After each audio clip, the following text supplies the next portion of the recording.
tonight's game is there's so many things, right? Draymond, I mean, we expected you to be the best defensive player on the floor, not the goofiest one. You gamble on a play that you shouldn't gamble on. Just play the possession. Let the guy catch the ball and then foul him appropriately before he shoots. Can't do that if you're gambling. And then you foul him, not realizing he's ready to shoot. You gave him 3 free throws. The game was over. 3-point lead. Steph got you that lead that you guys did not deserve. But just like the Blazers game, he hit what should have been the game winner. So that should have been a celebration, but Draymond, you screwed everything up. And that's just... And then, the Warriors do get another opportunity. And then Steph is just holding the ball to the final seconds. And that is just... It's a tie game. You don't need a 3. Why does it have to be a 3? It's so obvious. If you go that late, the only thing you're really going to get off is a 3. And all you needed was a 2. And it's so easy to get a guy off balance with the threat of your 3. Why can't you just go for the 2? You're so much more efficient at the 2. And then you force up a predictable 3 and it's a miss. I knew that was going to be a miss the moment you took as much time as you did. The greatest shooter of all time's dilemma is what shot to take with the game on the line, even when you're down by 2 or even 1. And in this case, 0. You're not down. So that was disappointing to see. I think Steph could be better in that situation, but he was also asked to win the game twice. He already won it for you, but then you blew it. So that's tough. And then Wiggins, oh my God. Wiggins, what in the world? I mean, you played too poorly on offense to also turn the ball over 6 times. That's unplayable. This is insane. Took 11 shots and got 12 points. And you turned the ball over 6 times to 1 assist. This is shades of that guy from the Timberwolves that nobody wanted. So, I'm even willing to move off of Wiggins if Zion is available, and then look for a different POA. The worst case scenario, you have, I guess, Moody and GP2. But if you're gonna play like this is dog water. How much longer is this gonna go on for? This is a small team too. You dominated them the last time. What is this? But also, again, I feel like they were completely out of rhythm because the ball just kept moving too much ball movement and predictable ball movement. It's so predictable that the fans know what's going to happen. The fans know what's going to come next. What pass has to happen. If the fans can figure it out, you think an NBA team is not going to be able to figure it out? You've been doing the same thing over and over and over again. You keep turning the ball over. Tonight, you did it at a record freaking pace. And if you do that, then, well, you see what happens. Like, at some point, if the offense is not working, which is, most of the second halves where teams shore up, know exactly what you're doing, and then they just kind of shut the water off of it. And then the Warriors, they're just overplaying everything. The OKC Thunder, they're overplaying everything, knowing exactly what's going to come. That's why these steals kept happening. That's why they kept turning the ball over, because these were predictable passes. Overplay it, you're probably going to get a steal. You know how many steals they got tonight? So you're playing a predictable-ass offense, and you're de-involving Steph Curry. And this is on Steph, too. Steph just cannot be like, I'm just going to keep going with this. You yourself said that this is not, it's not working. It's not working, and you're doing it anyway. You're not changing anything, and you're not making any adjustments. The team is turning the ball over left and right. You call a timeout. You come back out, and you do the exact same thing and turn the ball over on your very first pass. Seriously? That's not an adjustment. And why do you keep playing Kojo over Trayce? Why can't Pods play point guard? Pods is a point guard. He thinks he's a point guard. He only had 1 turnover tonight as well. So he's a playmaker, and he makes your defense bigger and better.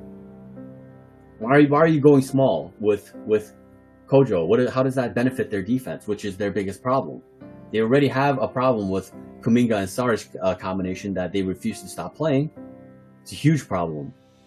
And then you're going to add this guard issue on top of it where you're even smaller than you need to be. Like you just go small everywhere and think that that's okay. OKC scoring 138 points. No way, man. You're not getting any stops. People keep talking about scoring and stuff, but look at what the Warriors did tonight scoring-wise. They scored 136 points. 7 guys were in double figures. Kuminga scored 24 points on 21 shots. It's pretty good. But why was he a minus 15? He had 12 rebounds. Why was he a minus 15? What is that about? It's the defense. You're scoring, but you're also allowing the other team to score constantly. And I'm not saying this is on Kuminga. I'm saying that this is where the coach is putting him in that position to fail.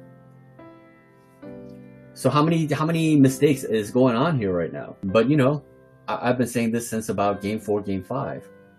I said that they were going to continue to lose. If I tell you from early November that this is going to continue to happen, and we're in like a third of December, and the exact same thing that I said would happen is still happening, regardless of which team you play. Even a low team like the Blazers is missing 2 starters. You keep going small, you can't defend, you can't do these basic things, you're not fixing your defense, which is your biggest problem, you can't stop anybody, which is why you keep losing games. If you're getting stops, what they're doing offensively is more than enough. If they go through just one stretch where they're limiting the other team's offense and OKC ends up scoring 10 points less, just 10 points less, what happens? It's a double-digit win. That's the difference. People talk about that in-between time when the bench comes in and talking about, oh, they're just bench players. Don't put the emphasis on them. But they play 20, 25 some minutes. So if they can hold the team, another team, from scoring like 10 less points, and they're capable of that because they have Trayce, and they've shown time and time again that when he's out there, he forced the Pelicans into shooting 1 of 9 while he was on the floor. 1 of 9. He held them to 4 points in 6 minutes of play. So in a normal situation, the Warriors would give up like 14 points, not 4 points. And that's a 10-point difference. There's a lot of points to get to 120 something, 30 something points, right? You got to count them. And when you see that Trayce shuts the water off when he plays, regardless of what's going on offense, you're still outscoring the other team. That's shaving points. So you look at the big picture, like 130 something points. But with Trayce's minutes, that would be diminished by about 8 to 10 points on most nights. And that's a double-digit victory. Do you see?